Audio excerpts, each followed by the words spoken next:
keep your calls clear. Support so smooth, your clients cheer. Smart tech powering your team all day. MyCallCloud, the cloud call away. Welcome to the MyCallCloud Podcast. We have Matt Scott and Noah Seis. Matt is on the mic. Hello, hello. Hi, Matt Scott. Hello, Noah. Hi. So, Matt and I, let me give you a little picture. Matt and I have known each other for 13, 14, 15, 16. 2003? Yeah, 15 is what I was thinking. 2004? 2003. I think it's 2003. Sounds about right. 2003 or 2002 is one or the other. Mm-hmm. When I ran into you at Regent Asset Management Solutions on Pecos and 36, just outside of Denver. North America. Ramsna. Mm-hmm. You had this purple fleece that you would wear for friendly computers. You would wear it all the time. Right? And I was like, oh, here's Matt's here. It's purple fleece. It's on the back of the chair. And it's chew can or whatever. Whatever At that time, I was probably heavily dipping. Absolutely. Yeah, I think that was dipping, yeah. We didn't do pouches until we moved up to the Westminster office, right? Church Ranch. Yep. Jacoby. So let's unpack this because we had, 2 years at the old facility, and then it was like 3 years or 4 years up at the new facility. Isn't that about right? Sounds about right. Is that what you remember? Yeah. Because we walked into a TouchStar solution, right? You were obviously a little bit aware of what TouchStar was doing. You were working with Burkecki and the voice over IP SIP solution that they were using to distribute voice locally and for all the agents inside the center, right? And Burkecki was having a problem, and TouchStar was having a problem with the T1s. Of course, the PRIs would never work fucking right. Those PRIs never work right anywhere. That's mostly what I did, bouncing channels, PRIs. B channels. Yeah, absolutely. Exactly. In the supervisor or on the dialogic system or call control. Trying to get it to use all the channels, allocate them properly. Exactly. Absolutely. I know. What a pain in the ass. It was fun. And Burkecki was awesome. It was like a totally unintegrated solution that somehow fired up and... some weird port that was dialogic used to get that voice RTP delivery to Burkecki. Absolutely. It was weird. It was so strange because it was like, it wasn't running on 5060. It was for the listener for the soft phones, right? That server side was. But then there was some sort of port identifier that was listening in between call control or dialogic and Burkecki, right? Something like that. That was a weird solution. The one thing I remember about that facility, and the craziest, it was a winter day, gray and cloudy and weird, and Bart just bashes the window out. Because I'm like, I need to get this hot air. Needed exhaust. Yeah. I needed to get the hot air out of the building. It's like, psh. I was like, Bart, what are you doing? He's like, what? You needed the hot air out. We're just going to break the window. We're going to put the hose out the window. I was like, Bart, what are we doing? He was fun. That was a wild place, right? It was wild. Yeah, absolutely. Those are wild people that worked there. He was a wild man. I'd love to talk to Bart Owens again. I don't know how to get a hold of that guy. I've tried to look him up on social media. He does not exist. He's a ghost. Really? Yeah. I don't know what he's doing. But you should be able to look up Bart Owens, something Kansas City, or something Kansas. You'd be able to find that guy. You know he's probably still in Kansas. Is he? You think he's in Kansas? I mean, I don't know. Yeah, I don't know either. His people were in Kansas. Yeah. Overland Park, that was kind of his people, right? That was his area. He knew those people. Absolutely. He knew people there, That was an interesting time, too. Last thing I knew, he bought Mike Scotta's BMW off him and was sporting that around. But. Yeah. How did you start off with Scotta? What was, how did he reach out to you for, it must have been just for computer support, friendly computer stuff? Yeah, he had a contractor who was trying to get Citrix set up at the time because Jason Bexton wanted the remote desktop wherever he signed in at any computer in the world. He wanted all his stuff and everything to be there. Yeah. And it just didn't go well. So that contractor actually contracted me to come out and get that going. No shit. Yeah. So that's where I started. And we wound up getting rid of Citrix and moving to, I think, just Microsoft roaming profiles. So wherever you sign in, it'll push all your stuff to your desktop for you. Yeah, we were writing scripts for that, weren't we? Because there was stuff missing or something wouldn't work right. So. Yeah, exactly. Yeah, that was a wild time. That place literally was wild. And then we worked with a freaking PhD from Harvard. Yeah. Right? Mathematician. Yeah. How? I know. How? He was a very intelligent guy, though. Way more intelligent than he needed to be for that role. Uh-huh. Way. overqualified. I think it was just his lifestyle choices kind of brought him into that arena. You think so? I don't remember the story of how they met or anything, but he was a smart guy. Yeah, I don't remember their story either. He was a smart guy. He was witty. He made good decisions, He did. technical wise. And He lived in a hotel he lived in a hotel. across the street from the call center. And he was blind as a bat. He couldn't see shit. Yeah. Yeah, he would have to take his glasses off to see the computer screen, to look at anything up close, Yep. that is bizarre. We I used remember to that. watch him crossing the street over there to his hotel. Yeah, trying to see through one of the eyes. Yeah. Those pull his glasses way down. He'll have to look around. What are you doing? Why are you looking that close at your computer screen? But I can't see it. He did get that fixed. He got the LASIK. cadaver it was cadaver retinas or something. that's what it was, I yeah. wound up picking him up from the doctor over there and bringing him back. Yeah.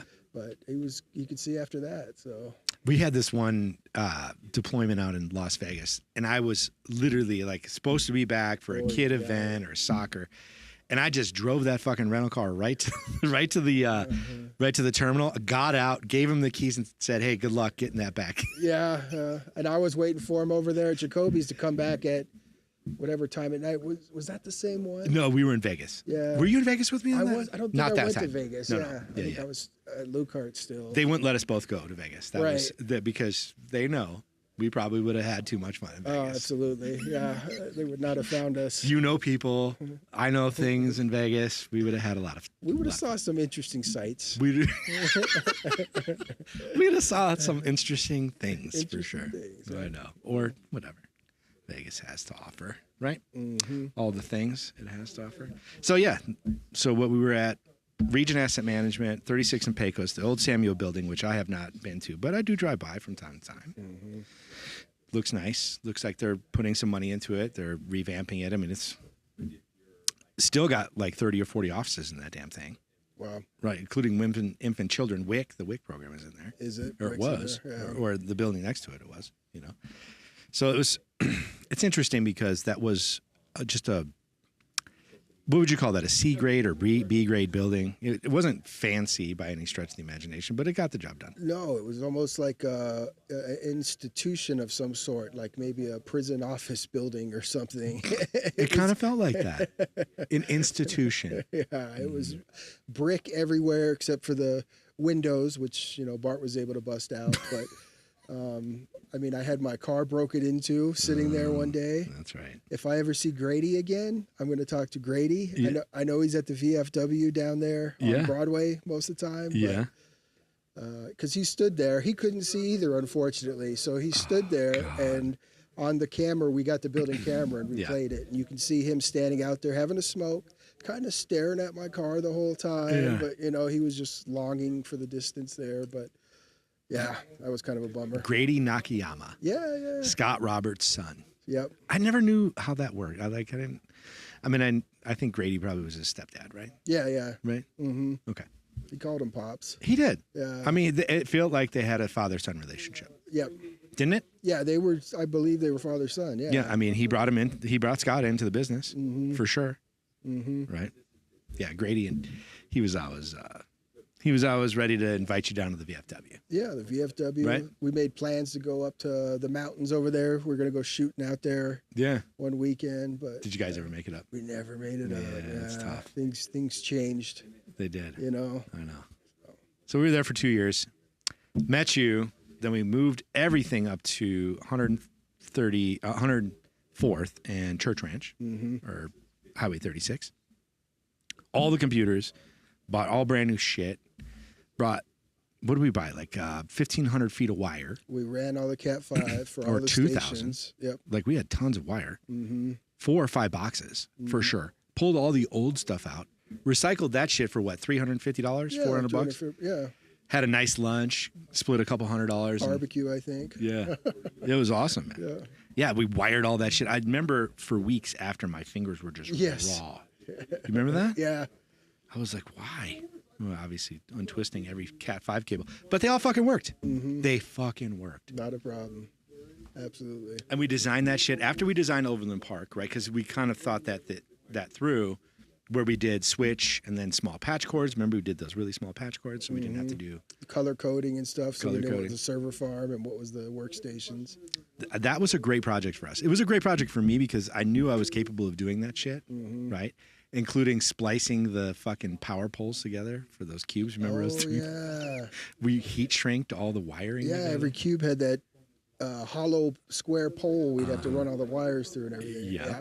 Yeah. And then Gunther ran all that power in the ceiling, so we connected Gunther all was that. awesome. He was awesome, Great right? electrician. I know. He did my lights in my basement. Did he really? Yeah. It was like $1,000 or $900. He came wired it all up for me. It's pretty nice, including a 3-way switch, which I'm sure I could have figured out, but Didn't he pull the fiber from the street into that's our... how we met him. Yeah, okay. I got his contact information from Home Advisor. Wow. One of their One of the circles there. contractors, One of the yeah. contractors. Yeah. That's Home Advisor. I need a little work, fiber pole, blah, blah, blah. Yeah, and he pulled that fiber. It was $1,500 or something. It was really cheap. Some guy was quoting like $9,000 or $10,000 to Right. pull that fiber, And I was like, Mark, this is a wire, right? And a pull string and a machine. Yeah, it was a machine, basically. For a couple hours, you just wrap this wire around. What a fucking wire pulling machine looks like. It's green. It's got this drum on it. You wrap this string around it, right? And it pulls that shit in just a foot a minute or whatever the pull rate is, 5 feet a minute or something. And it pulls the fucking wire through. And we got fiber in that building, which was wild. Do you know what story I tell all the fucking time? We're sitting at the old building and we're building out Overland Park and we've got that project schedule up on the whiteboard. Okay. And we got all those tick lines and all that shit. Overland Park, okay. Right. And then we get to the point in the project where we're like, we need to start getting telecom ordered. What's the lead time? Looking at my Gantt chart that I had put up there and figured out, okay, telecom's going to be our long lead time item. And it was like $3,500 expedite fee. Do you remember that shit? Yeah. And then I was like, Mike, just give me a few $100s. He said, what are you going to do? I said, I'm going to buy breakfast for these guys. I'm going to find out where that installation shop is. You remember that? No, vaguely. Vaguely? I think this was another time where I had to stay in the other office. Yeah, So, probably. Yeah. So he, I didn't get out there it was a couple weeks past before they let me go out there. So he gave me, I didn't do it in person. So okay. I did contact a caterer that would do breakfast. And it was like a $280 bill for like sausage, ham, pancakes, waffles, fruit, juice, coffee for 30 guys, right? The installation shop. I found out where the installation shop was. And sent a note saying, Regent Asset Management is excited to get started in Overland Park, Kansas, blah, blah, blah, my number. He calls me like 30 minutes after the breakfast arrives, right? Because the caterer, I was like, put this note out there. Make sure it's on the table. Call me when you set up. Okay? So he called me when he was done setting up. The guys went out and had breakfast. The supervisor of this shop calls me and he goes, where's your address for your project? And I was like, blah, blah, blah, whatever, Overland Park. And he goes, we'll go over there right now. nice. Do you remember that? Yeah, I vaguely, but yeah. And then they pulled that fiber and turned us up in 2 weeks versus 90 days and $3,500. Wow. I tell this story all the time. You know why? Because people, they respond to thoughtfulness and food. A little kindness goes a long way. Just like we had a situation here in our building. We had a tenant that had space that needed access to the space, and they were confrontational with this tenant. And I was like, maybe try a box of donuts. Box of donuts goes a long way. Yeah. Even if they don't like donuts, it's the gesture, right? It's the gesture. Absolutely. So that I think why I tell that story so much is because we try and push, or like our vendors will try and push us real hard, and we're like, all you have to do is be kind. Just be kind to our customers, right? Just be kind to us. We'll help you. You don't have to. Absolutely. You don't have to be combative, right? Anyway, I tell that story a lot. Oh, that's a good one. I know. And then we built that place out.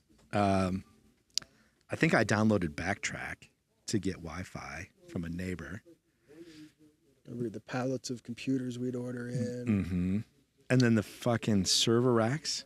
So I really enjoyed this SQL servers we were building there, the Microsoft SQL servers, where we planned them out fully, had separate storage drives for every little disk arrays. Yeah, like a temp drive, and the data. Log This files. data's on this drive. I really enjoyed the way we thoughtfully, built We don't do those that out. here. No, not so much. But We just rip the Band-Aid off and let it go. yeah, But we could, Matt, we could absolutely design SQL servers like that.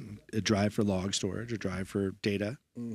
this one's Arrayed this, arrayed that. yeah, exactly. Absolutely. RAID 5 here, mirror RAID there. I think Mike Reed's had a RAID 10 plan for the data storage for their production database for debt, right?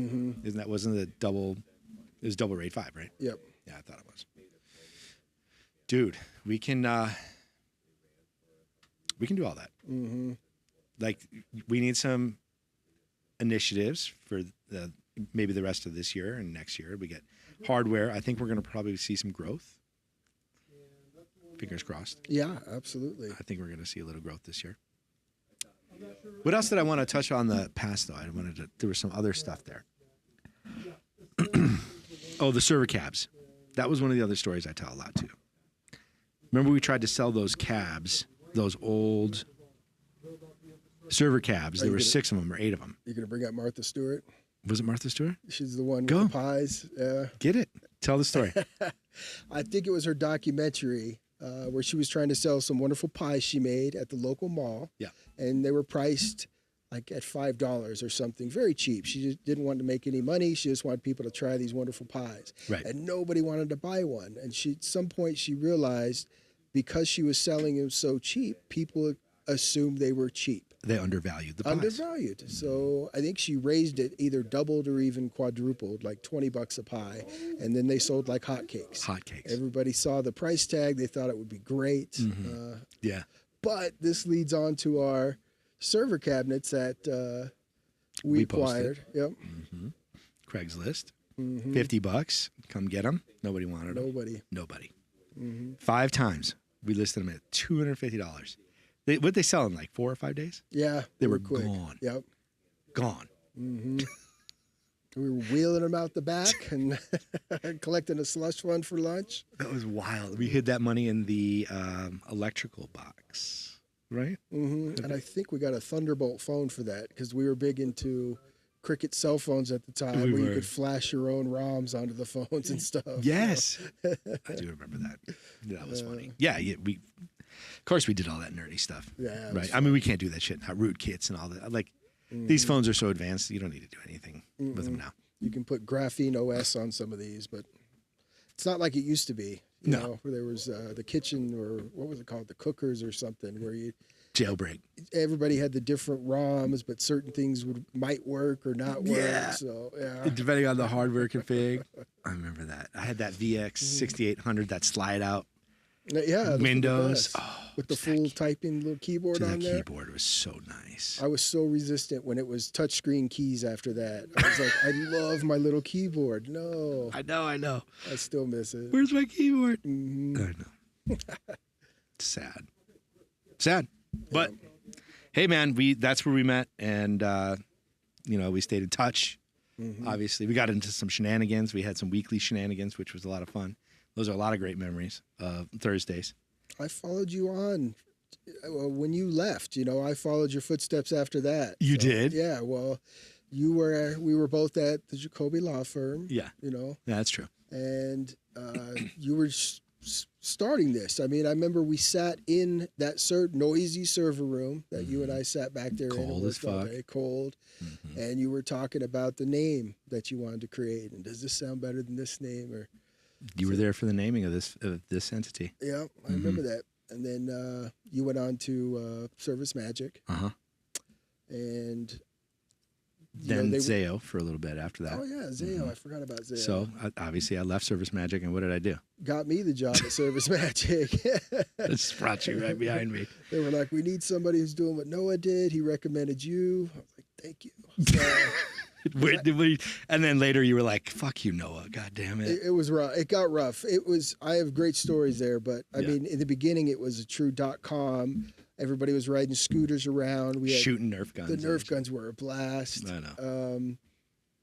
but it changed. You know, It it's a changed. long story, but it changed and got rough. But Ryan Sullivan, Nate Yeah. Burford. I'm sure those guys are still there. they're not. No, they left. Everybody got. They let- canned them all? Yeah, everybody. When the merger happened, They you know, canned them.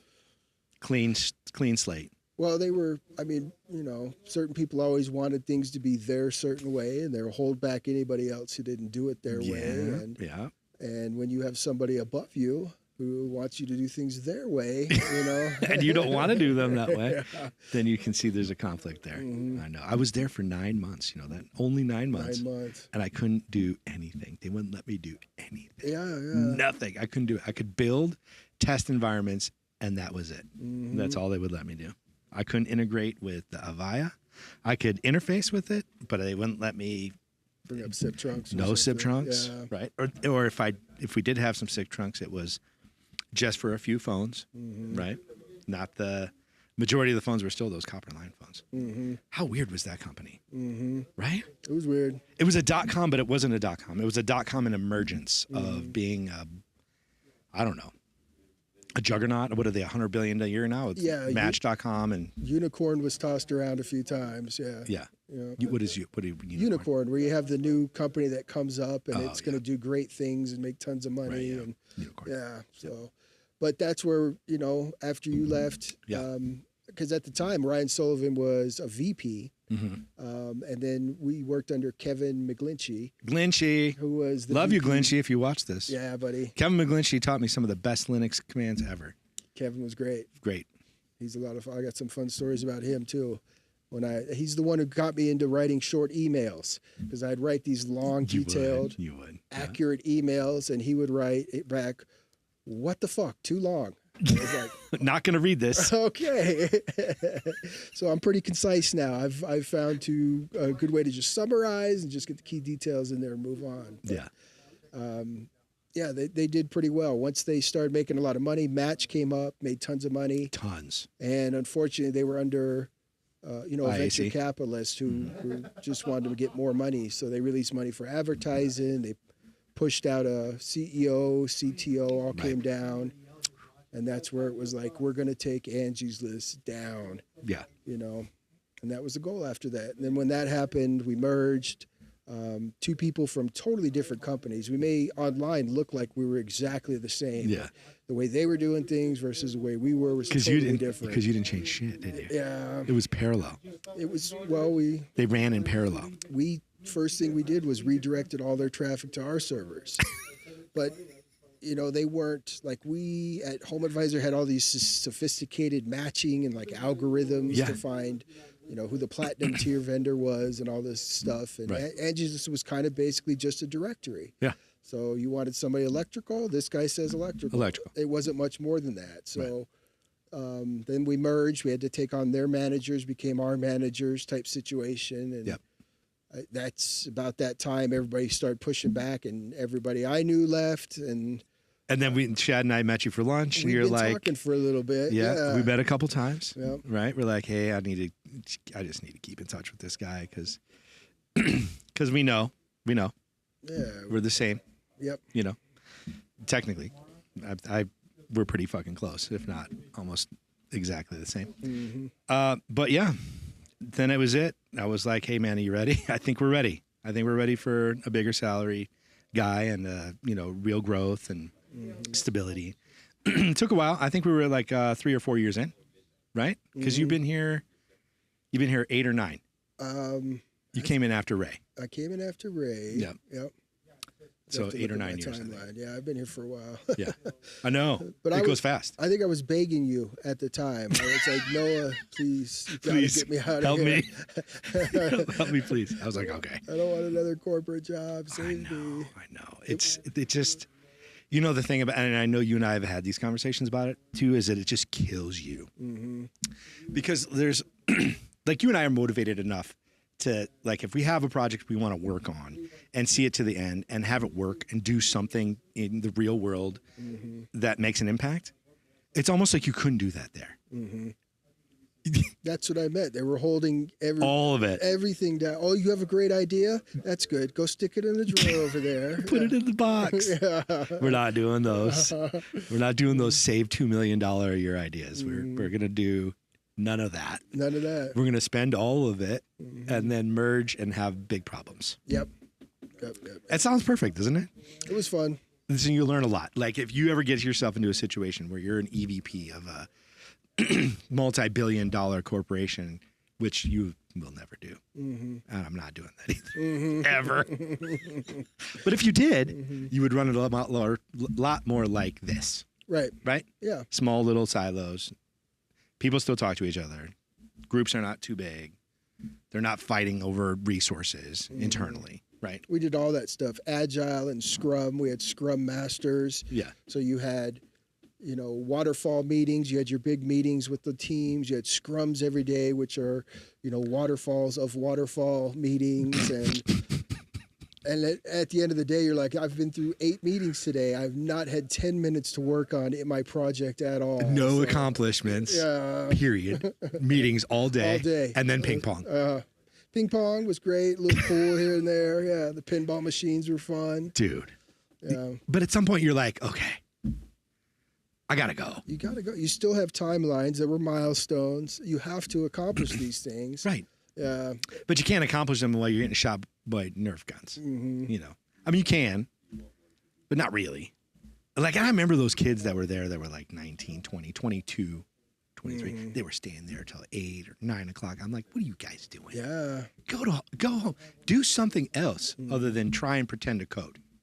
Stop trying to pretend to code here. Go do something else. Well, I've got to figure out why the Oracle coherence crash keeps going down. Okay. Yeah, I know. Yeah. Those kids, man. They didn't have any experience. No, and they were making a lot of money. They were happy, I think. Yeah. So. Yeah, they're probably 80, 90, right? And that was what, was that 2011, 2012, 2013, whatever it was, in that range. So that was pretty good money, I suppose, for kids that didn't know how to code. Yeah, and they wanted people fresh out of college so you could teach them how to code your way and bring them up with your thought process. You know, they didn't want ventured, experienced people. So. And then you and I fucking built an AI chatbot with 3 AI engines and Python. Yeah, that's wild. Our dude. connector. Yeah, that's wild. Like I tell people that all the time too. And Peter was sitting in that chair last week. He's like, "Do you still code?" And I'm like, "Yeah, Python, MySQL, PHP, Go, HTML, Go, whatever." I mean, some language. I mean, it's gonna.